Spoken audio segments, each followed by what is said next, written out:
अल्लाह का नेक और मुक़द्दस बंदा जब तक दुनिया में होता है अल्लाह रब्बुल इज़्ज़त का पता बताता रहता है, और जब दुनिया से रुखसत हो जाता है तो उसकी तुरबत अनवर से अल्लाह के रास्ते की रहनुमाई और हिदायत होती रहती है।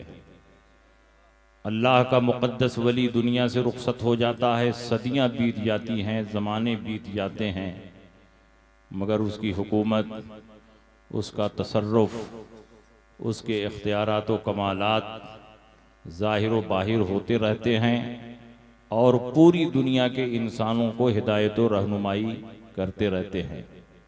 आज भी हम और आप एक अल्लाह के मुक़द्दस बंदे और महबूब और नेक बंदे की बारगाह में अपनी अक़ीदतों का खिराज पेश करने के लिए हाजिर हुए हैं। उर्स कोई नई चीज़ नहीं है और न ही उर्स कोई ऐसा काम है कि जिसका सबूत कुरान और हदीस में न हो, बल्कि उर्स का सबूत कुरान और हदीस में भी है और सालहा साल से, सदियों से मुसलमानों में राइज है। अल्लाह के नबी सय्यद आलम सल्लल्लाहु तआला अलैहि वसल्लम ने ज़िंदगी का कोई गोशा और ज़िंदगी का कोई पहलू नहीं छोड़ा जिसमें उनकी तरफ से हिदायत व रहनुमाई न हो। अल्लाह के नबी सय्यद आलम सल्लल्लाहु अलैहि वसल्लम इस दुनिया से तशरीफ़ ले गए और 1450 साल का ज़माना बीत गया, मगर आज भी मुसलमान आपके रोज़े अतहर पर हाज़िरी दे रहे हैं और आपकी ज़ात से और आपके रोज़े से तबर्रुकात हासिल कर रहे हैं। नबी अकरम सल्लल्लाहु अलैहि वसल्लम का फैज़ जिस तरह आपकी हयात ज़ाहिरी में जारी वसारी था, विसाल के बाद भी आपका फैज़ यूं ही सारे आलम पर जारी वसारी है। उर्स का मतलब होता है मखसूस तारीख में साहिबे कब्र के पास आना और कुछ नेकियों के जरिए उनको सवाब पहुंचाना। मखसूस तारीख में कब्र पर आना या मखसूस तारीख में किसी चीज़ की ज़ियारत करना ये नाजायज़ व हराम नहीं है, यह तायीन उर्फी है, मतलब लोग अपनी आसानी के लिए मुतय्यन कर लेते हैं। शरअन हम इसको वाजिब नहीं समझते कि उसी तारीख में उर्स किया जाए जिस तारीख में विसाल हुआ। पहले भी हो सकता है, बाद में भी हो सकता है, लेकिन लोगों को मालूम कैसे होगा कि कब हो रहा है, इसलिए एक तारीख फिक्स कर ली जाती है। उसी तारीख में सारे मोतक़िदीन, तमाम मुरीदीन, मुहिब्बीन जमा होते हैं और साहिबे उर्स की बारगाह में अपनी अकीदतों का खिराज पेश करते हैं। अगर दिन और तारीख मुतय्यन करके किसी चीज़ की ज़ियारत करना नाजायज़ होता तो अल्लाह के नबी ने मस्जिद कुबा की ज़ियारत के लिए सनीचर का दिन मुतय्यन किया था। सियाह सित्ता की हदीस है, वकान नबी सल्लल्लाहु अलैहि वसल्लम याती मस्जिद कुबा फी कुल्ले सब्तिन, हर सनीचर को अल्लाह के नबी मस्जिद कुबा की ज़ियारत के लिए तशरीफ ले जाते। तो मस्जिद कुबा की ज़ियारत तो कभी भी की जा सकती है, दिन के किसी भी हिस्से में की जाती है, महीनों की किसी तारीख में की जा सकती है, लेकिन अल्लाह के नबी ने अपनी आसानी के लिए सनीचर का दिन मुतय्यन फरमाया था। इससे यह साबित हुआ कि अगर उर्स के लिए कोई तारीख और वक्त मुतय्यन की जाए तो यह नाजायज़ व हराम नहीं, बल्कि लोग अपनी आसानी के लिए तारीख मुतय्यन करते हैं।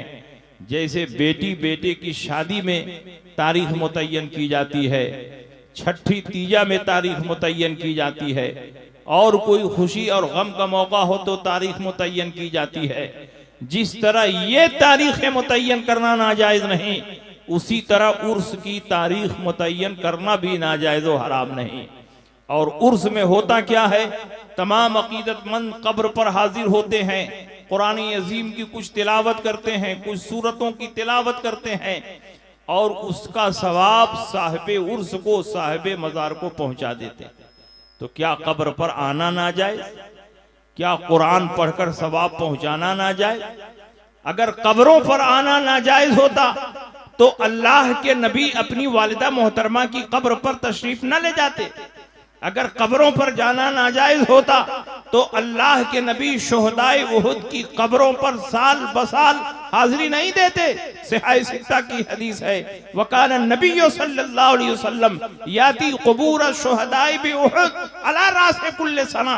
हर साल के आखिर में अल्लाह के नबी शुहदाए उहुद की कब्रों पर जाते रहे। ये इस बात की दलील है कि कब्रों पर जाना बिदात नहीं बल्कि रसूलुल्लाह की सुन्नत है। और जब अल्लाह के नबी सय्यद आलम सल्लल्लाहु अलैहि वसल्लम ऐलान नबूवत के बाद सहाबा की फौज लेकर मकाम अबवा के पास से गुजर रहे थे, और मकाम अबवा वही जगह है जहां सरकार की वालिदा मोहतरमा दफन है। अल्लाह के नबी सय्यद आलम सल्लल्लाहु अलैहि वसल्लम जब मकाम अबवा में पहुंचे तो माँ की याद आने लगी। माँ की मोहब्बत पांव की जंजीर बन गई। नबी के कदम आगे नहीं बढ़ रहे हैं। बचपन का सारा मंजर निगाहों के सामने रक्स करने लगता है। अल्लाह के नबी सय्यद आलम सल्लल्लाहु अलैहि वसल्लम ठहर जाते हैं, आगे नहीं बढ़ते। वो कौन बेटा होगा जो माँ की कब्र के पास से गुजर रहा हो और उसके दिल में यह ख्याल न पैदा हो कि माँ की कब्र पर हाजिरी दी जाए।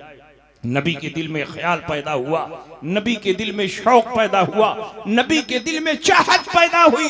और जो नबी की चाहत होती है वही रब की मशीयत होती है। खुदा की रजा चाहते हैं दो आलम, खुदा चाहता है रज़ाए मोहम्मद। जिब्रील अमीन बारगाह मुस्तफा में नाजिल हो गए, कहा या रसूल अल्लाह, आप अपनी वालिदा मोहतरमा की कब्र पर जाना चाहते हैं, तशरीफ ले चलें, अल्लाह की तरफ से इजाजत है।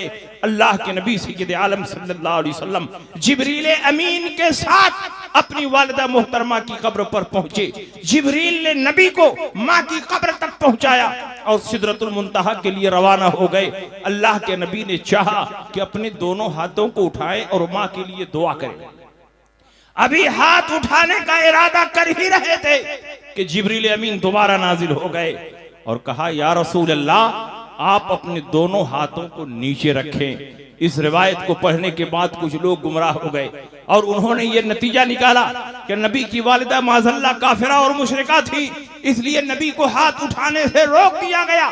मगर मुहद्दिसीन ने इस हदीस पर कलाम करते हुए सारे शुकूक और शुबहात दूर कर दिए हैं। मुहद्दिसीन ने फरमाया अगर आपकी वालिदा मोहतरमा मुशरिका और काफिरा होती तो नबी को कब्र पर जाने ही नहीं दिया जाता, इसलिए कि मुशरिक के लिए दुआए मग़फ़िरत करना अगर हराम है तो उसकी कब्र पर जाना भी हराम है। लेकिन नबी को कब्र पर जाने की इजाजत मिल रही है, हाथ उठाने की इजाजत नहीं मिल रही है। उसकी वजह क्या हो सकती है?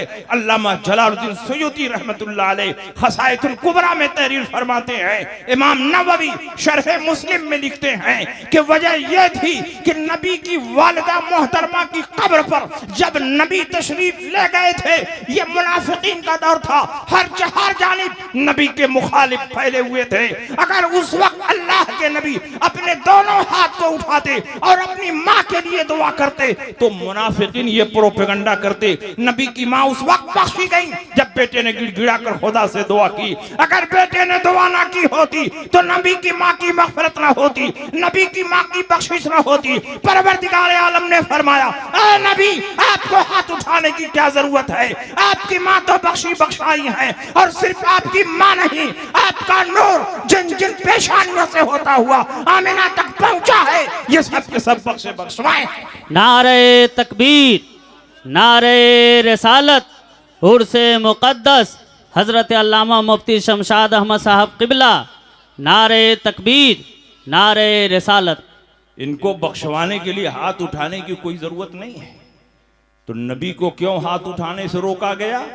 ताकि किसी को नबी पर एतराज का मौका न मिले। नबी अकरम सल्लल्लाहु अलैहि वसल्लम अपनी वालिदा मोहतरमा की कब्र पर तशरीफ ले गए और खसाइसुल कुबरा और दूसरी किताबों में लिखा हुआ है कि अल्लाह के नबी सय्यद आलम सल्लल्लाहु अलैहि वसल्लम ने अपनी वालिदा मोहतरमा के लिए हाथ नहीं उठाया, लेकिन एक वक्त वो भी आया कि अल्लाह के नबी ने अल्लाह के हुक्म से अपने वालिदैन को जिंदा किया, उन्हें कलमा पढ़ाया और शरफ़े सहाबियत से मुशर्रफ फरमाया। वो तो पहले ही साहिबे ईमान साहिबे तौहीद थे, अपनी जिंदगी में कभी कुफ्र और शिर्क नहीं किया था, लेकिन सहाबियत के दर्जे पर फायद नहीं थे, क्योंकि अल्लाह के नबी के वालिद नबी के पैदा होने से पहले इंतकाल कर गए और आपकी वालिदा मोहतरमा उस वक्त इंतकाल कर गई जब नबी अभी 4 ही साल के थे। ऐलाने नबूवत नहीं फरमाया। नबी ने चाहा कि माँ बाप को सहाबियत के मनसब पर फाइज करें, तो एक वक्त वो भी आया कि नबी ने अल्लाह के हुक्म से अपने वालिदैन को जिंदा फरमाया, कलमा पढ़ाया, उन्हें ज़ियारत कराई और उन्हें सहाबियत के मनसब पर फाइज किया। तो नबी के वालिदैन सिर्फ मोमिन और मुवहिद ही नहीं हैं, बल्कि सहाबियत के दर्जे पर फाइज हो चुके हैं। और आपका ईमान इस तरह साबित है कि हुजूर अलैहिस्सलाम से लेकर हजरत आदम तक आपके जितने आबाओ अजदाद हैं सब साहिबे ईमान साहिबे तौहीद है, इनमें कोई काफिर व मुशरिक आया ही नहीं।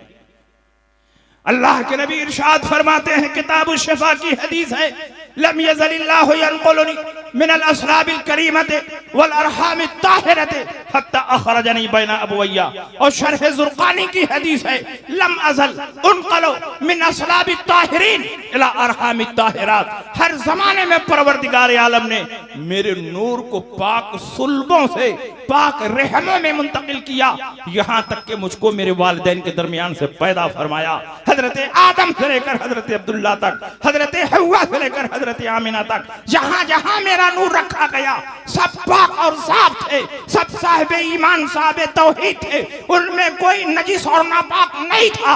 जो कहते हैं नबी के वालिदैन काफिर और मुशरिक थे, तो मुशरिक तो नापाक होता है। कुरान फरमाता है, इन्नमल मुशरिकून नजिसुन, मुशरिकीन नजिस और नापाक हैं। और नबी फरमाते हैं, मेरा नूर नापाक जगह रखा ही नहीं गया, जहां जहां रखा गया सब पाक और साफ थे, तय्यब व ताहिर। तो आप बताइए कि नबी की वालिदा मोहतरमा अगर काफिरा और मुशरिका होती तो उनकी कब्र पर नबी हाजिरी देते? अगर कब्रों पर जाना नाजायज़ व हराम होता तो अल्लाह के नबी शुहदाए उहुद की कब्रों पर तशरीफ ले जाते?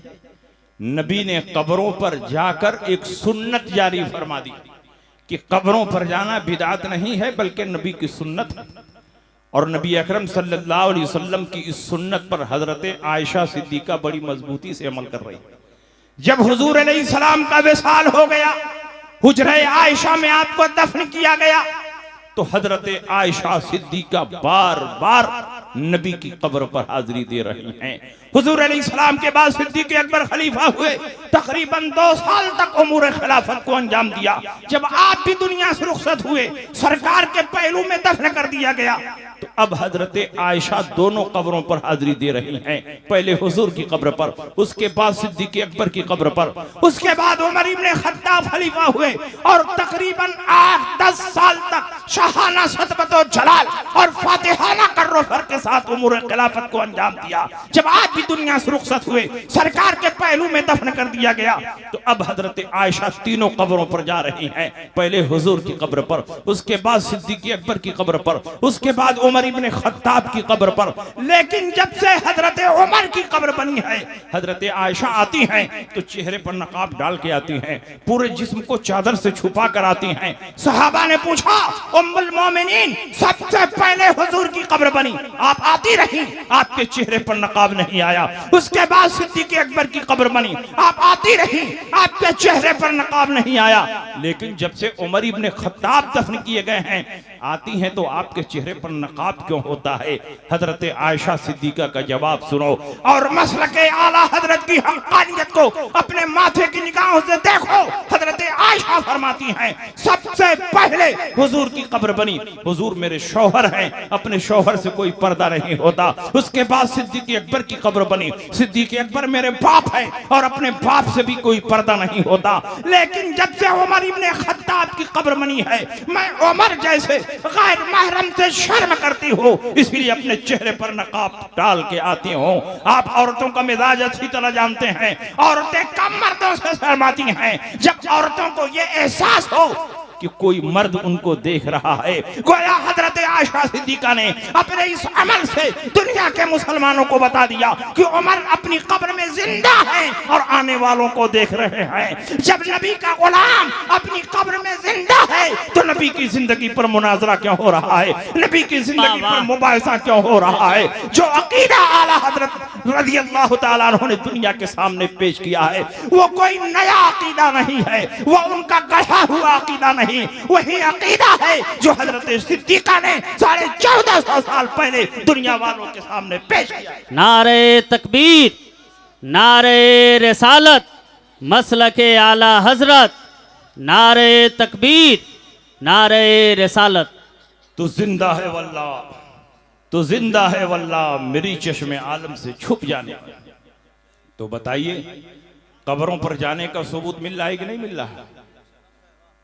और बड़े बड़े सहाबा ने हुजूर की कब्र पर हाजिरी दी, और सिर्फ हाजिरी नहीं दी, कब्र पर पहुंचने के बाद कब्र को बोसा भी दिया। आज आप किसी कब्र पर पहुंच जाएं, ख्वाजा गरीब नवाज की कब्र पर जाएं और चौखट को बोसा दे तो लोग कहेंगे कब्र पूजवा है, कब्र को पूज रहा है। जाली को चूमे तो कहेंगे कब्र पूजवा है, जाली को चूम रहा है। चादर को चूमे तो कहेंगे कब्र पूजवा है, चादर को चूम रहा है।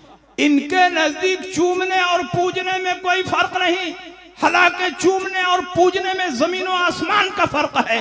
पूजना वहां बोलते हैं जहां किसी को माबूद और खुदा समझकर पेशानी झुकाई जाए। एक सुन्नी सहीउल अकीदा मुसलमान हर चंद के औलिया अल्लाह के मज़ारात पर हाजिरी देता है, उनके कश्फ व करामात, उनकी रियाजत और मुजाहिदात को तस्लीम करता है, लेकिन उनको अल्लाह नहीं मानता, अल्लाह की मखलूक मानता है, अल्लाह का बंदा मानता है, अल्लाह का वली मानता है, अल्लाह का महबूब मानता है। अकीदे की सराहत के बावजूद भी चूमने को पूजना कहना ये तअस्सुब और तंग नजरी है। अगर तुम चूमने को पूजना कहोगे तो रूए जमीन पर कोई मुसलमान नहीं बचेगा। कौन गिलाफे काबा को नहीं चूमता, कौन हजर अस्वद को नहीं चूमता, कौन कुरान के जुज़्वे दान को नहीं चूमता। बुखारी की हदीस बताती है नबी ने अपनी बेटी फातिमा ज़हरा की पेशानी को चूमा है, हजरत फातिमा ने नबी के दस्ते मुबारक को चूमा है, बड़े बड़े सहाबा ने नबी के हाथ को और पांव को चूमा है, बड़े बड़े बुजुर्गान दीन ने अपने असातिज़ा के हाथ और पांव को चूमा है। तो इन चीजों को चूमने वाले काफिर और मुशरिक हैं, तो बताओ रूए जमीन पर मुसलमान कौन है। इसलिए चूमना एक अलग चीज है और पूजना एक अलग चीज है। जब किसी को माबूद और खुदा समझकर पेशानी झुकाओगे तो यहां पूजना पाया जाएगा। और दुनिया का कोई भी मुसलमान किसी कब्र पर पहुंचता है तो उनको खुदा नहीं समझता बल्कि खुदा का बंदा समझता है। अल्लाह नहीं समझता, अल्लाह का वली समझता है, अल्लाह का महबूब समझता है। लिहाजा किसी कब्र पर पहुंचने के बाद ये तसव्वुर ही नहीं हो सकता है कि यहां अल्लाह लेटा हो, इसलिए कि लेटेगा वो जो मरेगा और कब्र उसकी बनेगी जिस पर मौत तारी हो, चादर उस पर चढ़ेगी जिसकी कब्र बने, और अल्लाह पर मौत तारी हो नहीं सकती।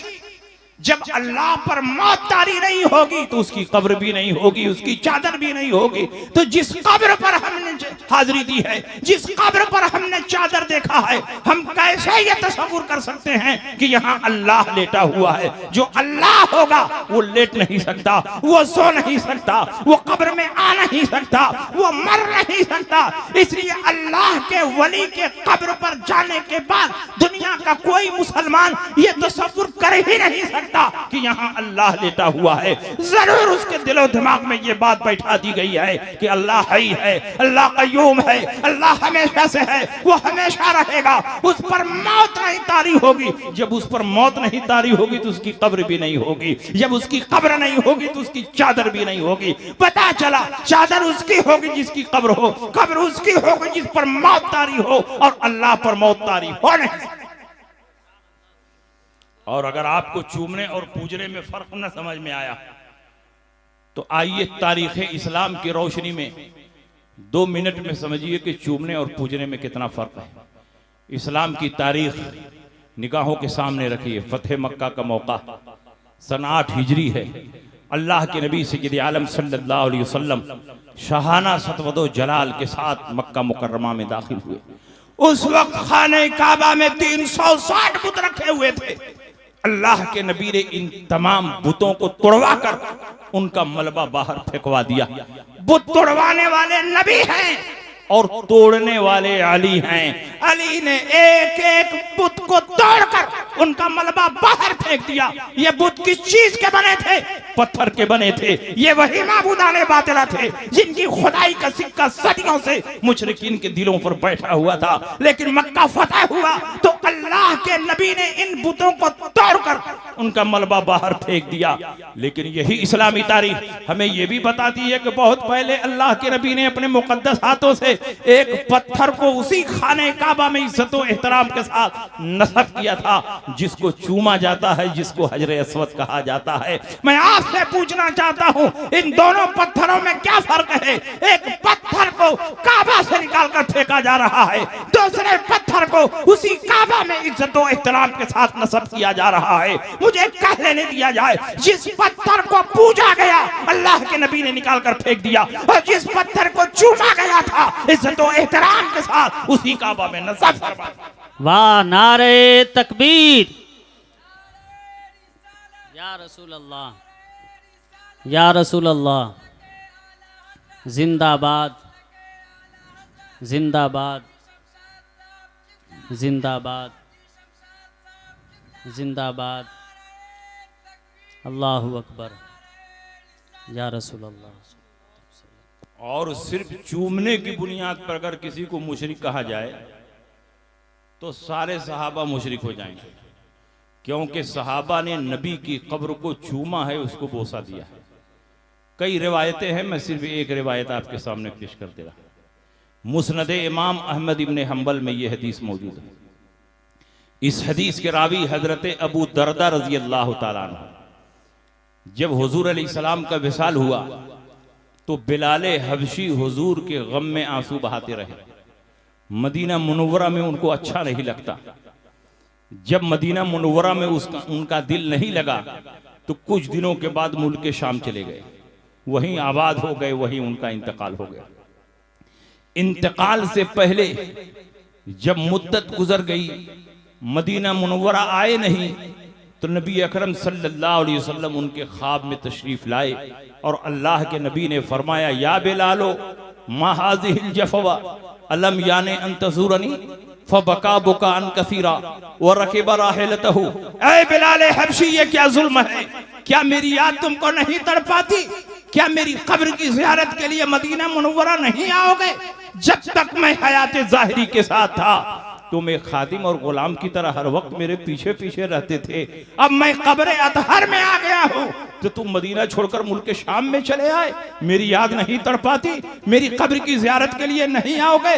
बिलाल हबशी की आंख खुलती है, ज़ारो कतार रो रहे हैं, फूट फूट कर रो रहे हैं। बिलाल हबशी ने यह नहीं सोचा कि ख्वाब में आने वाला कोई और होगा, नबी नहीं होंगे, इसलिए कि वो सहाबी थे। उनका अकीदा था कि अगर ख्वाब में भी सरकार आए तो वो सरकार ही हैं, सरकार की शक्ल सूरत में कोई दूसरा नहीं हो सकता, क्योंकि अल्लाह के नबी ने इरशाद फरमाया, मन रानी फिल मनाम फक़द रानी फ़इन्न शैतान ला यतमस्सलु बी। जिसने मुझको ख्वाब में देखा उसने हकीकतन मुझी को देखा, क्योंकि शैतान को भी ये पावर और इख्तियार नहीं कि नबी की शक्ल सूरत इख्तियार करे। वाह वाह, सुभान अल्लाह सुभान अल्लाह। तो हजरत बिलाल हबशी की आंख खुलती है, ज़ारो कतार रो रहे हैं, फूट फूट कर रो रहे हैं। सारा काम छोड़कर उन्होंने कहा कि मैं मदीना मुनव्वरा जाऊंगा, क्योंकि नबी ने मुझको बुलाया है। घोड़ा मंगाते हैं, सफर की तैयारी करते हैं और महीनों की मसाफत हफ्तों में तय करते हुए मदीना मुनव्वरा पहुंचे। पूरे मदीना में हंगामा, बिलाल हबशी आए हुए हैं, मुअज्जिन मस्जिद नबवी आए हुए हैं, रसूलुल्लाह के मुअज्जिन तशरीफ लाए हुए हैं। पूरे मदीने में हंगामा है। बिलाल हबशी घोड़े से नीचे उतरते हैं, कब्र नबी पर हाजिर होते हैं और सहाबा का मजमा आम है।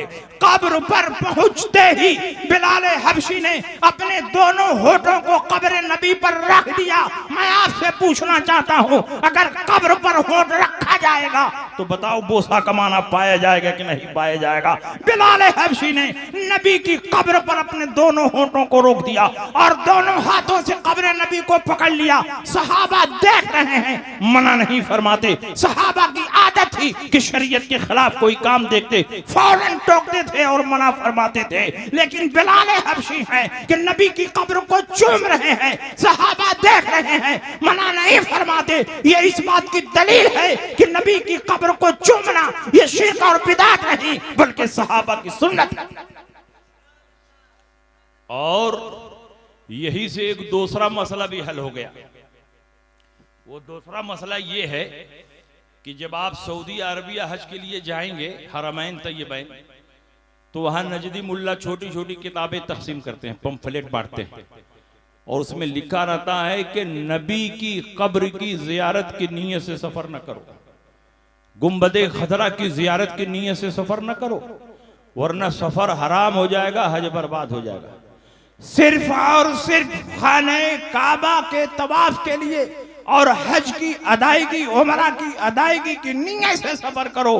किसी भी मजार की जियारत की नीयत से सफर करना ये नाजायज और हराम। ये उनकी किताबों में लिखा होता है और उसको खूब बांटते हैं। मैं आपसे पूछना चाहता हूं, आप हमारी भी बात मत मानिए, उनकी भी बात मत मानिए, लेकिन रसूल पाक की हदीस तो मानेंगे, सहाबा का अमल तो मानेंगे। हजरत बिलाल हबशी मुल्क शाम से मदीना मुनव्वरा का सफर किस नीयत से कर रहे हैं? तिजारत की नीयत से, बिजनेस की नीयत से नहीं, कब्र नबी की जियारत की नीयत से सफर कर रहे हैं। ये इस बात की दलील है कि कब्र नबी की जियारत की नीयत से सफर करना ये नाजायज और हराम नहीं बल्कि बिलाल हबशी की सुन्नत है। बेशक। और इसी सुन्नत पर आला हजरत मुजद्दिद आजम इमाम अहमद रजा फाजिल बरेलवी बड़ी मजबूती से अमल करते हुए नजर आते हैं। जब आप दूसरी मर्तबा बगैर किसी मंसूबे के, बगैर किसी तैयारी के, बातनी कशिश की बुनियाद पर अचानक हज के लिए निकल पड़े, लोगों ने पूछा हुजूर कहाँ जा रहे हैं? तो आला हजरत इमाम मोहम्मद रजा फरमाते हैं गुंबदे खजरा का दीदार करने जा रहा हूं, सुभान अल्लाह, रौज़ा अक़दस की ज़ियारत के लिए जा रहा हूं। एक मुरीद ने कहा हुजूर आप तो हज के लिए जा रहे हैं, हज का नाम नहीं लेते, तवाफ का नाम नहीं लेते, सई का नाम नहीं लेते, वकूफ का नाम नहीं लेते, रमी जमरात का नाम नहीं लेते। आला हजरत फरमाते हैं हिंदुस्तान से वहां जाने का मकसद सिर्फ और सिर्फ यह है कि गुंबद खजरा का दीदार हो जाए, रौज़ा अक़दस की ज़ियारत हो जाए, और जब इस मकसद से वहां पहुंच जाऊंगा तो उसी के सदक़े व तुफैल हज की सआदत भी मिल जाएगी। उसके तुफैल हज भी खुदा ने करा दिए। असले मुराद हाजिरी उस पाक दर की है, काबा का नाम तक न लिया, तैबा ही कहा। पूछा था मुझसे जिसने कि नौज़त की नारे तकबीर, नारे रिसालत, उर्से मुक़द्दस, मसलके आला हजरत, नारे तकबीर, नारे रिसालत। वाह माशा। तो कब्रों की ज़ियारत ये नाजायज़ और हराम नहीं बल्कि रसूलुल्लाह की सुन्नत है। रसूल तो यहाँ तक फरमाते हैं कि जिसने मेरे कब्र की ज़ियारत कर ली उसकी शफाअत मेरे ऊपर लाजिम हो गई। मन ज़ारा कब्री वजबत लहू शफाअती, जिसने मेरी कब्र की ज़ियारत कर ली उसकी शफाअत मेरे ऊपर लाजिम हो गई। आप लोगों में से बहुत से लोगों ने हज किया होगा, आपने खाने काबा का तवाफ किया, शफाअत की गारंटी नहीं दी गई। रुकूफ अरफा किया, शफाअत की गारंटी नहीं दी गई। वकूफ मुज़दलिफा किया, शफाअत की गारंटी नहीं दी गई। सफा मरवा की सई की, शफाअत की गारंटी नहीं दी गई। मुल्तज़म से लिपट कर दुआएं मांगी, शफाअत की गारंटी नहीं दी गई। अगर शफाअत की गारंटी दी जा रही है तो कब्र नबी की ज़ियारत की बुनियाद पर दी जा रही है। मन ज़ारा कब्री वजबत लहू शफाअती, जिसने मेरे कब्र की ज़ियारत कर ली उसकी शफाअत मेरे ऊपर लाजिम है। बेशक, सुभान अल्लाह, सुभान अल्लाह।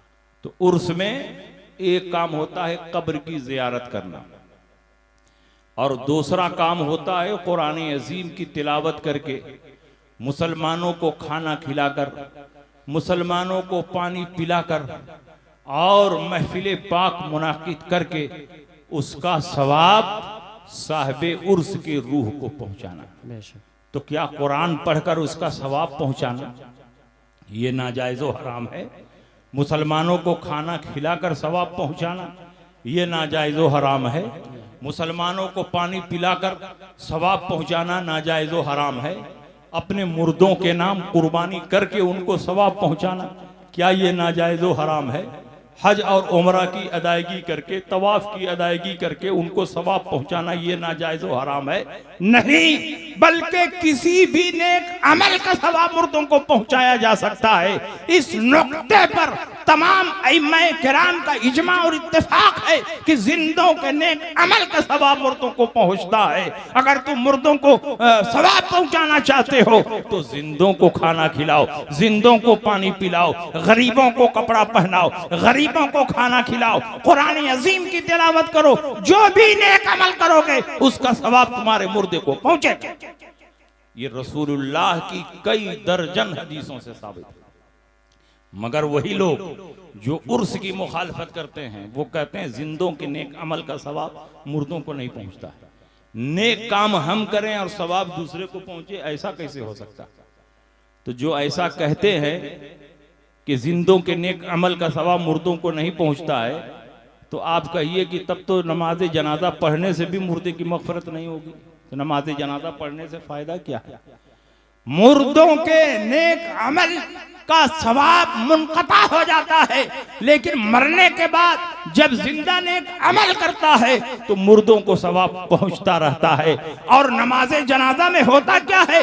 जितने लोग जनाजे में हाजिर रहते हैं, जब दुआए जनाजा पढ़ते हैं तो उसके लिए हकीकत में दुआए मग़फ़िरत करते हैं। अल्लाहुम्मा मग़फ़िर लिहय्यिना व मय्यितिना व शाहिदिना व गायबिना व सगीरिना व कबीरिना व ज़करिना व उनसाना, ये आखिर तक जो दुआ है ये हकीकत में मुर्दे के हक में दुआए मग़फ़िरत। बेशक, सुभान अल्लाह।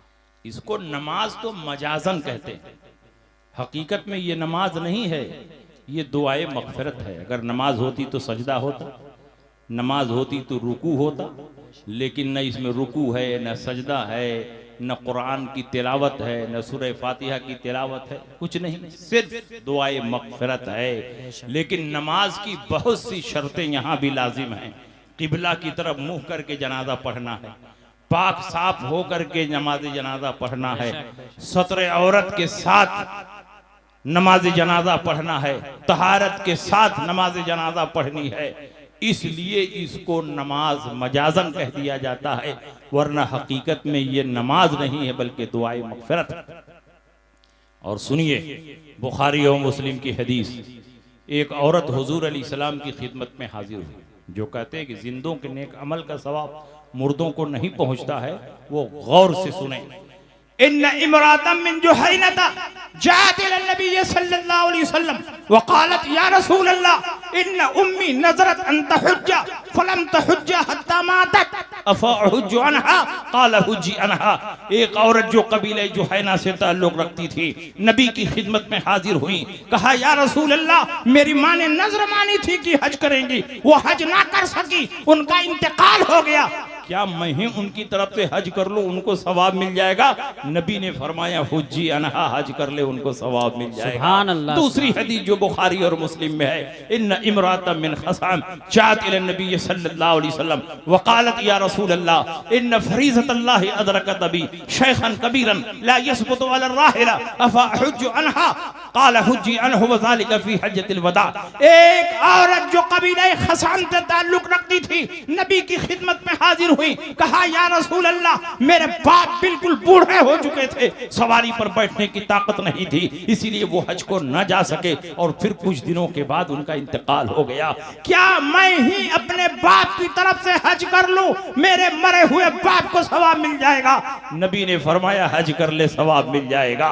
दोनों हदीस में गौर करो, पहली हदीस में हज लड़की कर रही है और सवाब उसकी मरी हुई माँ को मिल रहा है, दूसरी हदीस में हज लड़की कर रही है और सवाब उसके मरे हुए बाप को मिल रहा है। ये इस बात की दलील है कि जिंदों के नेक अमल का सवाब मुर्दों को पहुंचता। बेशक, नारे तकबीर, नारे रिसालत, मसलके आला हजरत हजरत अल्लामा मुफ्ती शमशाद अहमद साहब क़िबला, नारे तकबीर, नारे रिसालत। और फ़िक़्ह की एक बहुत मशहूर व मारूफ किताब है फ़तहुल क़दीर, इमाम इब्नुल हुमाम ने उसमें ईसाले सवाब का लंबा चौड़ा बयान और चैप्टर जिक्र किया। उसमें बहुत सारी हदीसें जिक्र की हैं। एक हदीस उसमें ये भी है, मम मर्रा अलल मकाबिर, वक़रा कुल हुवल्लाहु अहद 11 मर्रतन सुम्मा वहबा अजरहा लिल अमवात ऊतिया मिनल अजर बिअददिल अमवात। जो किसी कब्रिस्तान से गुजरे और 11 मर्तबा कुल हुवल्लाह शरीफ पढ़कर उसका सवाब मुर्दों को पहुंचाए तो उस कब्रिस्तान में जितने मुर्दे लेटे हैं उनकी तादाद के बराबर इसको सवाब दिया जाएगा। कब्रिस्तान में कितने मुर्दे लेटे हैं अगर उसकी काउंटिंग और उसको शुमार करना चाहोगे तो शुमार नहीं कर सकते। इसका मतलब ये हुआ कि काम छोटा है और सवाब ज्यादा है। सिर्फ 11 मर्तबा कुल हुवल्लाह पढ़कर उसका सवाब मुर्दों को पहुंचाओ तो मुर्दों को तो सवाब मिलेगा ही, उस कब्रिस्तान में जितने मुर्दे लेटे हैं उनकी तादाद के बराबर तुम्हें भी सवाब मिलेगा। ये इस बात की दलील है कि जिंदों के नेक अमल का सवाब मुर्दों को पहुंचता। बेशक सुभान अल्लाह सुभान अल्लाह। और एक दूसरी हदीस में हुजूर फरमाते हैं कि जब घर वाले सवाब पहुंचाते हैं तो जिब्रील अमीन सोने की थाली में सवाब को सजा करके उस मुर्दे के सिरहाने लेकर आते हैं सुभान अल्लाह और उसको जगाते हैं और कहते हैं जिसकी तरफ से सवाब पहुंचाया जाता है उसके बारे में बताते हैं, देखो तुम्हारे बेटे ने तुम्हारे लिए हदिया भेजा, तुम्हारी बेटी ने तुम्हारे लिए तोहफा भेजा, तुम्हारे भाई ने तुम्हारे लिए सवाब भेजा। तो वो मुर्दा खुश होता है, उसकी रूह को सुरूर हासिल होता है और वो अपने आसपास के मुर्दों को जगाता है और मारे खुशी में बयान करता है, देखो मेरे भाई ने मेरे लिए हदिया भेजा है, मेरे बेटे ने मेरे लिए हदिया भेजा है। और जिसके घर से कुछ नहीं जाता है वो मुर्दे हसरतो यास के आलम में होते हैं। ऐ काश हमारे घर वाले भी हमारे लिए कुछ भेजते। ये हदीस इस बात की दलील है कि हमारे भेजे हुए सवाब को परवरदिगार आलम ज़ाया नहीं फरमाता है बल्कि मुर्दों को खुशी का जरिया बना देता है, उनकी रूह को सुरूर हासिल होता है। इसलिए ऐ मुसलमानों, जो तुम्हारे घर से लोग जा चुके हैं, तुम्हारे वालिदैन जो मर चुके हैं, तुम वक्तन फवक्तन उनके लिए इसाला सवाब करते रहो ताकि तुम्हारे वालिदैन को खुशी मिलती रहे। बेशक बेशक सुभान अल्लाहु अकबर या रसूल अल्लाह जिंदाबाद ताजुश शरिया ताजुश शरिया अल्लाहु अकबर या रसूल अल्लाह। और एक हदीस में हुजूर फरमाते हैं मन ज़ारा कब्र वालिदैहि और अहदिहिमा फी कुल्ली जुमातिन गुफिरा ला व कुतिबा बर्रन, जो अपने वालिदैन की कब्र पर हर जुमा को हाजिरी देता रहेगा, अगर दोनों मर चुके हो तो दोनों की कब्र पर, एक मरे हो तो एक की कब्र पर, जो हर जुमा को हाजिरी देगा तो अल्लाह के रजिस्टर में नेकोकार लिखा जाएगा और उसके सारे गुनाह माफ हो जाएंगे। जब वालिदैन की कब्र पर जाने की यह फजीलत है तो रसूल पाक की कब्र पर जाने की क्या है? वाह सुभान अल्लाह सुभान अल्लाह। इसलिए कब्रों पर जाने का सिलसिला जारी रहना चाहिए। जब आप अपने वालिदैन की कब्र पर नहीं जाएंगे तो आपका बेटा आपकी कब्र पर जाएगा। आप अपने वालिदैन के लिए इसाले सवाब नहीं करेंगे तो आपका बेटा आपके लिए इसाले सवाब करेगा। इसलिए आप इसाले सवाब का सिलसिला जारी रखें और उर्स का भी यही मकसद है, इसाले सवाब। मगर कुछ लोग कहते हैं कि सवाब नहीं पहुंचता है इसलिए इसाले सवाब बेकार है। मैं कहता हूं कि तुम ठीक कहते हो, तुम्हारा नहीं पहुंचता होगा, हमारा तो पहुंचता है। वाह वाह बेशक। इसलिए कि ये भी रसूल पाक की हदीस से साबित है, किसी का सवाब पहुंचेगा और किसी का सवाब नहीं पहुंचेगा। अबू दाऊद की हदीस है, अम्र इब्नुल आस नबी की खिदमत में हाजिर हुए, कहा या रसूल अल्लाह, मेरा बाप आस इब्ने वाइल पूरी जिंदगी आपकी मुखालफत करता रहा, हश्र और नश्र, जन्नत और दोज़ख का इनकार करता रहा, अज़ाब कब्र, तनीम कब्र का इनकार करता रहा, तमाम उमूर आखिरत का इनकार करता रहा। आपने इस्लाम की दावत दी, उसने ठोकरा दी। आपने इस्लाम का कलमा पढ़ने के लिए कहा, उसने इनकार किया। या रसूल अल्लाह, मेरा बाप काफिर था, कुफ्र पर मरा, लेकिन जब मरने लगा तो मुझको बुलाया, मेरे छोटे भाई हिशाम को बुलाया और कहा देखो मैंने हमेशा मोहम्मद की बातों का इनकार किया है, हिसाब और किताब का इनकार किया है, लेकिन अब दुनिया से जा रहा हूं तो बड़ा डर लग रहा है कहीं मरने के बाद हिसाब और किताब साबित ना हो जाए, हक ना हो जाए, तो वहां पहुंचने के बाद बचने का क्या जरिया होगा। इसलिए मैं तुम दोनों को वसीयत करता हूं कि मेरे मरने के बाद 50 गुलाम मेरी तरफ से आजाद कर दो। हजरत अमर इब्नुल आस सहाबी रसूल है, उन्होंने कहा या रसूल अल्लाह, अगरचे मामला बाप का है लेकिन नबी की शरीयत के मुकाबले में बाप की कोई हैसियत नहीं है, इसलिए आप अगर इजाजत दें तो मैं अपने बाप के लिए इसाले सवाब करूं, और ये भी बताएं कि अगर मैं 50 गुलाम आजाद करूंगा तो मेरे बाप को कुछ फायदा मिलेगा कि नहीं मिलेगा। अल्लाह के नबी के अल्फाज को गौर से सुनो। अल्लाह के नबी इरशाद फरमाते हैं, अबू दाऊद के अल्फाज हैं, लौ काना मुस्लिमन फ़अतक़तुमन हो औ तसद्दक़तुमन हो औ हजजतुमन हो बलगहु ज़ालिक।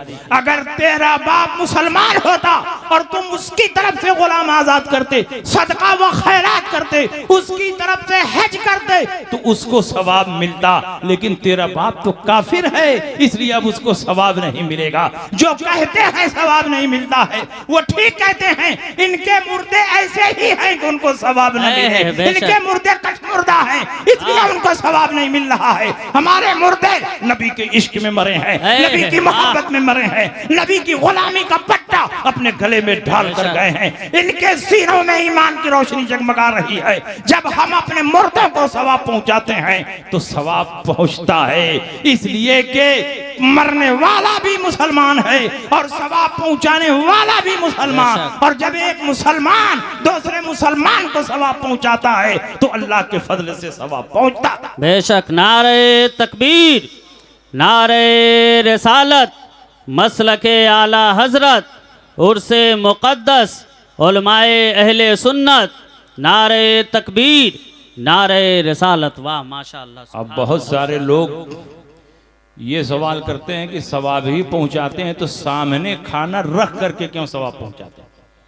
सामने खाना रखने का कहीं सबूत नहीं। मैं कहता हूं तुम्हारा सबूत हो कि ना हो, लेकिन सामने खाना रखने का सबूत है। बेशक। बुखारी शरीफ की हदीस है, हजरत अम्र इब्नुल आस रजी अल्लाह ताला अन्हु की हदीस आपने सुनी। अब अनस इब्न मालिक की हदीस सुनिए। आपकी वालिदा मोहतरमा का नाम उम्मे सुलैम, नबी की चहेती सहाबिया, जब भी घर में कुछ अच्छा खाना पकाती तो नबी अकरम सल्लल्लाहु अलैहि वसल्लम की बारगाह में तोहफा भेजती। एक दिन उन्होंने शानदार मालीदा बनाया। मुहर्रम में मालीदा बनता है कि नहीं बनता? बेहतरीन मालीदा बनाया जिसमें दही, घी, खजूर, पनीर और बहुत सारी चीजें मिलाकर मालीदा बनाया, और अपने बेटे अनस इब्न मालिक से कहा कि ये मालीदा ले जाओ, नबी की खिदमत में पेश करना, मेरा सलाम पेश करना, और कहना मेरी माँ ने खास तौर पर आपके लिए बनाया, या रसूल अल्लाह इसे कबूल फरमा ले। अनस इब्न मालिक वो मालीदा लेकर आए, नबी के सामने रख दिया, माँ का सलाम पेश किया, कहा या रसूल अल्लाह इसे कबूल फरमा लें। हुजूर अलैहि सलाम ने फौरन खाना नहीं शुरू किया, हुजूर के सामने वो मालीदा रखा हुआ है, हुजूर अलैहि सलाम कुछ पढ़ रहे हैं।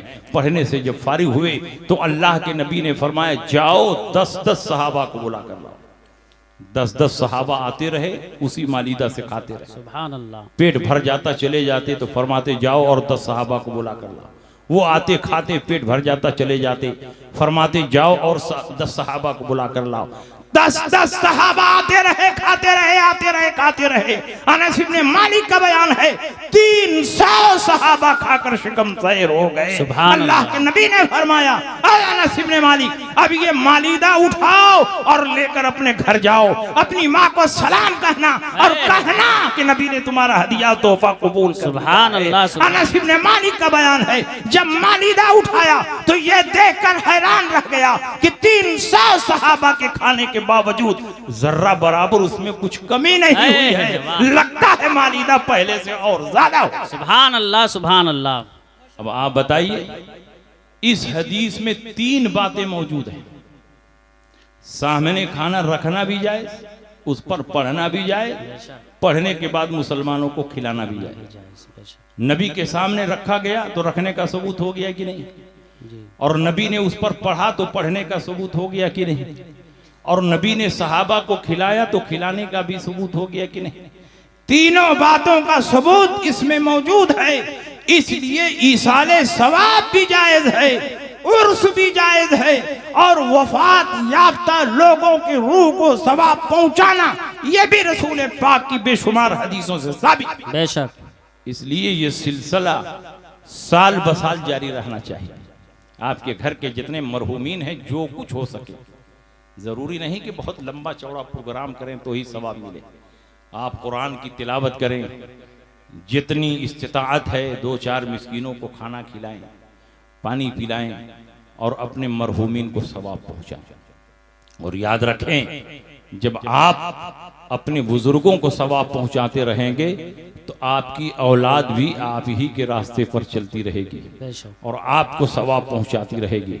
और आज के दौर में उर्स की मुखालफत करने वाले, ईसाले सवाब की मुखालफत करने वाले, कब्रों पर जाने की मुखालफत करने वाले, चादर चढ़ाने की मुखालफत करने वाले, ये कौन लोग हैं? आप अच्छी तरह जानते हैं, इनका ईमान से रिश्ता कट चुका है।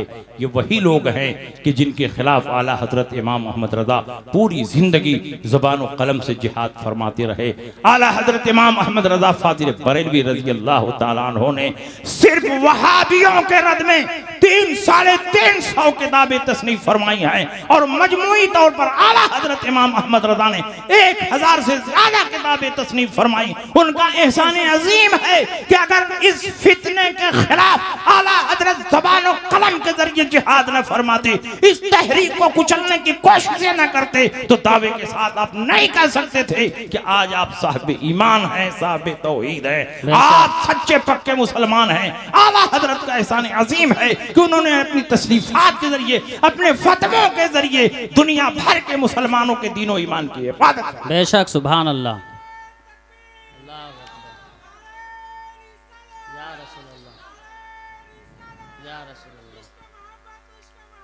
आला हजरत, आला हजरत, आला हजरत, आला हजरत, जिंदाबाद, जिंदाबाद, जिंदाबाद, जिंदाबाद, जिंदाबाद। अल्लाहु अकबर, या रसूल अल्लाह। और आज बिला वजह पूरी दुनिया में मसलके आला हजरत का डंका नहीं बज रहा है। जहां जाइए, यूरोप में, अमेरिका में, अफ्रीका में, हर जगह मसलके आला हजरत का नारा लग रहा है। आला हजरत का सलाम पढ़ाया जा रहा है, आला हजरत का कलाम पढ़ा जा रहा है। आला हजरत को यूं ही मकबूलियत नहीं मिली है। आला हजरत ने अपने पूरे वजूद को नामूसे रिसालत की हिफाजत पर कुर्बान कर दिया। पूरी जिंदगी खानकाहों के तकद्दुस की हिफाजत करते रहे, गौसे पाक की अजमत पर पहरा देते रहे। तो उन बुजुर्गों ने आला हजरत इमाम मोहम्मद रजा को वो नवाजा है कि मसला गौसे पाक का है लेकिन इमाम मोहम्मद रजा से पहचाना जा रहा है। मसला ख्वाजा गरीब नवाज का है लेकिन इमाम मोहम्मद रजा से पहचाना जा रहा है। मसला गौसे आजम आला हजरत रज़ी अल्लाह तआला अन्हु का है और पूरी दुनिया में यही मसलक मुतारफ है। और इमाम आजम अबू हनीफा का मसलक भी इस दौर में आला हजरत इमाम मोहम्मद रजा से पहचाना जाता है। बेशक, सुभान अल्लाह। सारे बुजुर्गान दीन की चौखट को जोड़ने वाले मसलक का नाम मसलक आला हजरत है। बेशक, इसलिए आप आला हजरत की चौखट तक पहुंच गए तो गौसे पाक की चौखट तक पहुंच गए, रसूल पाक के दर तक पहुंच गए। और आला हजरत इमाम अहमद रजा के मसलक की मुखालफत करने से आला हजरत का कुछ नहीं बिगड़ेगा। ये आखिरी बात सुन लीजिए, आला हजरत के मसलक की मुखालफत करने से आला हजरत का कुछ नहीं बिगड़ेगा। बड़े बड़े वलियों ने आला हजरत इमाम अहमद रजा के मसलक की ताईद और हिमायत की। बेशक, गुजरात में एक जगह है राजकोट, और राजकोट से 120 किलोमीटर की दूरी पर है कलारिया शरीफ। जो लोग गुजरात गए होंगे वो जानते होंगे, बहुत मशहूर दरगाह। आला हजरत के पैदा होने से 170 साल पहले का ये वाकया है। आला हजरत के पैदा होने से 170 साल पहले का वाकया है। कलारिया शरीफ में एक अजीम दरगाह थी, एक अजीम खानकाह थी। उसमें एक शेख रखते थे, शेख सालेह शिराजी कादरी रहमतुल्लाह ताला। बड़े पाए के बुजुर्ग, बड़े जबरदस्त आलिम, दिन भर हदीसों का दर्स देते और रातों को जब मुसल्ला बिछाते तो पूरी पूरी रात अल्लाह की इबादत और रियादत में सर्फ कर देते। सुभान अल्लाह। एक दिन अपनी खानकाह में बैठकर बुखारी शरीफ का दर्स दे रहे हैं और बुखारी शरीफ पढ़ाते पढ़ाते अचानक एक हदीस आई और आपने मचल कर फरमाया कि इस हदीस से साबित होता है कि रसूल पाक सल्लल्लाहु अलैहि वसल्लम गैब जानते हैं। बेशक। और फिर आपने इल्म गैब के मौजू पर हदीसें पेश करना शुरू किया। अचानक आपके चेहरे पर जज्ब की कैफियत तारी हुई, चेहरा मुतगय्यर हुआ, गमो फिक्र के आसार नुमाया हुए और आप सर पकड़कर बैठ गए। लेकिन कुछ ही देर के बाद आपका चेहरा गुलाब के फूल की तरह खिल गया। फरमाते हैं सुभान अल्लाह, माशाअल्लाह, अल्हम्दुलिल्लाह। तलबा ने कहा हुजूर हमने तो कुछ समझा नहीं, आप इल्म गैब के मौजू पर हदीसें पेश कर रहे थे और अचानक हमने देखा कि आप पर जज्ब की कैफियत तारी हुई, चेहरे पर गम के आसार नुमाया हुए, सर पकड़ कर बैठ गए। लेकिन चंद ही लम्हों के बाद हमने देखा कि आपका चेहरा गुलाब के फूल की तरह खिल गया। आप सुभान अल्लाह, माशाअल्लाह, अल्हम्दुलिल्लाह फरमा रहे हैं। हम लोगों को तो कुछ समझ में आया ही नहीं। आपने इरशाद फरमाया कि जब मैं बुखारी शरीफ पढ़ा रहा था, इल्म गैब के मौजू पर हदीसें पेश कर रहा था, अचानक मुझ पर जज्ब की कैफियत तारी हुई और मेरे दिल पर रब की बारगाह से इल्हाम आया और मुझे खबर दी गई कि अभी तो हिंदुस्तान में वो फिरका पैदा नहीं हुआ है जो नबी के गैब का मुनकिर हो, लेकिन कुछ सालों के बाद हिंदुस्तान की धरती पर एक फिरका पैदा होगा जो नबी के गैब का मुनकिर होगा। तो जब ये खबर दी गई मुझे बहुत सदमा पहुंचा, बहुत तकलीफ पहुंची, सर पकड़कर बैठ गया। लेकिन कुछ ही देर के बाद दूसरा इल्हाम आया और मुझे खबर दी गई कि जब ये बातिल फिरका पैदा होगा तो परवरदिगार आलम अपने हबीब की उम्मत को यूं ही नहीं छोड़ देगा, उनकी रहनुमाई के लिए और बातिल की सरकोबी के लिए एक अजीम आलिम रब्बानी को पैदा। वाह वाह, नारे तकबीर, नारे रिसालत, मसलके आला हजरत, फैजान आला हजरत, नारे तकबीर, नारे रिसालत। सुभान अल्लाह। आपने उसी मजलिस में फरमाया कि अगर मैं चाहूं तो इसी मजलिस में उनका नाम भी बता सकता। है वाह, 170 साल पहले की बात है। अगर मैं चाहूं तो उनका नाम भी बता सकता हूं। तलबा ने कहा हुजूर देर किस बात की है, नाम बता दीजिए। तो कहा कि छोड़ो ये राजो नियाज की बातें। तलबा ने कहा नहीं हुजूर, जब आपने जिक्र कर ही दिया है तो नाम भी बता दीजिए। तो आपने फरमाया वाकई मैं नाम बता दूं? तलबा ने कहा जरूर बता दीजिए। कहा वाकई बता दूं? तलबा ने कहा बता दीजिए। तो आपने फरमाया सुन लो, जब वो बातिल फिरका हिंदुस्तान की धरती पर पैदा होगा तो परवरदिगार आलम अपने हबीब की उम्मत की रहनुमाई के लिए और मुनकरीन इल्म गैब की सरकोबी के लिए बरेली की सरजमीन पर इमाम अहमद रजा को पैदा। सुभान अल्लाह, सुभान अल्लाह, अल्लाहु अकबर, अल्लाहु अकबर, या रसूल अल्लाह, या रसूल अल्लाह, जिंदाबाद, जिंदाबाद, जिंदाबाद, जिंदाबाद, अल्लाहु अकबर, या रसूल अल्लाह। और आला हजरत इमाम अहमद रजा ने साबित भी फरमा दिया। आपने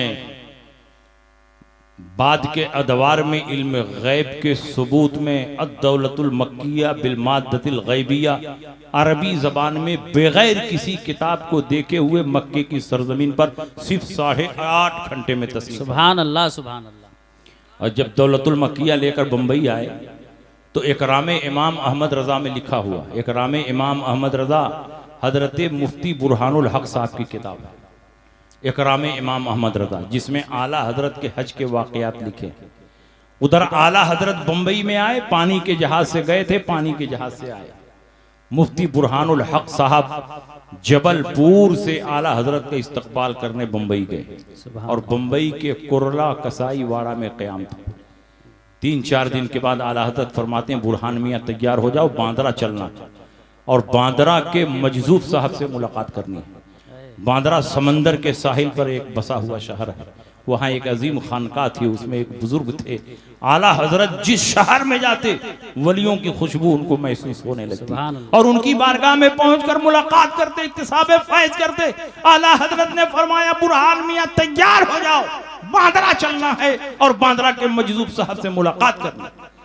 इधर आला हजरत मुफ्ती बुरहानुल हक को लेकर चले और उधर बांद्रा में मजजूब साहब अपने मुरीदीन से फरमाते हैं कि बहुत बड़े आलिम मुझसे मिलने के लिए आ रहे हैं। उनकी खुशबू महसूस हो रही है। जैसे जैसे आला हजरत करीब हो रहे हैं, आला हजरत की खुशबू भी करीब से करीब तर होती जा रही है। जब आला हजरत खानकाह में पहुंचे, मजदूर साहब फरमाते हैं लगता है आलिम साहब आ गए हैं, चलो बाहर निकल कर इस्तकबाल करते हैं। बाहर निकले, आला हजरत के रुखे ज़ेबा पर नजर पड़ी, सलाम और मुसाफा हुआ और पूरे एजाज़ो इकराम के साथ उनको लेकर अपने हुजरे में तशरीफ लाए। आला हजरत बैठे हैं, मजदूर साहब बैठे हैं, मुफ्ती बुरहानुल हक बैठे हैं, बड़े बड़े उलमा और मशाइख हैं, मुरीदीन मोतक़िदीन हैं। और मजदूर साहब की खानकाह की एक रवायत थी कि उनकी खानकाह में 3 चीजें हमेशा मौजूद रहती थी, चाय, काफी, कहवा। और जब उलमा जाते तो उनके चेहरों को गौर से देखते और फिर मुतय्यन करते, इनको चाय पिलाओ, इनको काफी पिलाओ, इनको कहवा पिलाओ। जब आला हजरत तशरीफ ले गए तो मजदूर साहब फरमाते हैं बताइए आप क्या पीना पसंद करेंगे? आपके लिए तीनों हाजिर है, चाय भी हाजिर है, काफी भी हाजिर है, कहवा भी हाजिर है। आला हजरत बुजुर्गों की बारगाह के अदब शनास थे।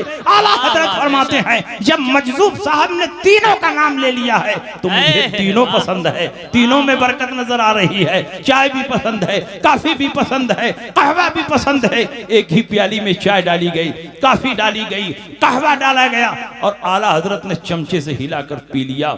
उसके बाद जब आला हजरत और मजदूर साहब में गुफ्तगू हुई तो 3.5 घंटा मुसलसल गुफ्तगू होती रही।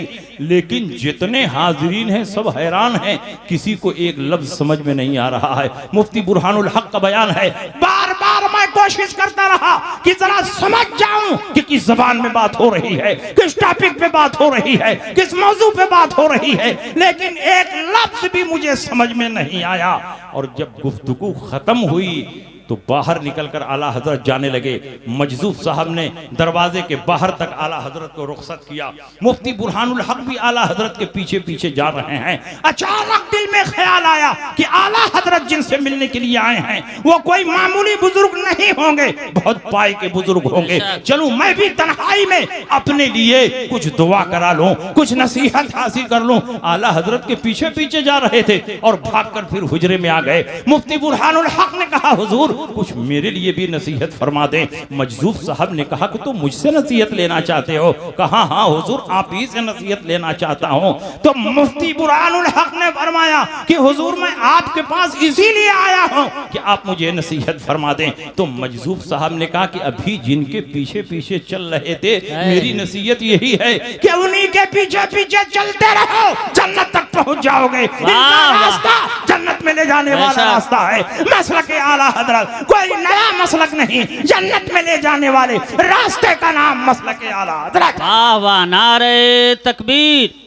नारे रिसालत, मसलके आला हजरत, उर्से मुक़द्दस, उलमाए अहले सुन्नत, नारे तकबीर, नारे रिसालत। इसलिए आप पूरी मजबूती के साथ मसलके आला हजरत पर कायम रहे।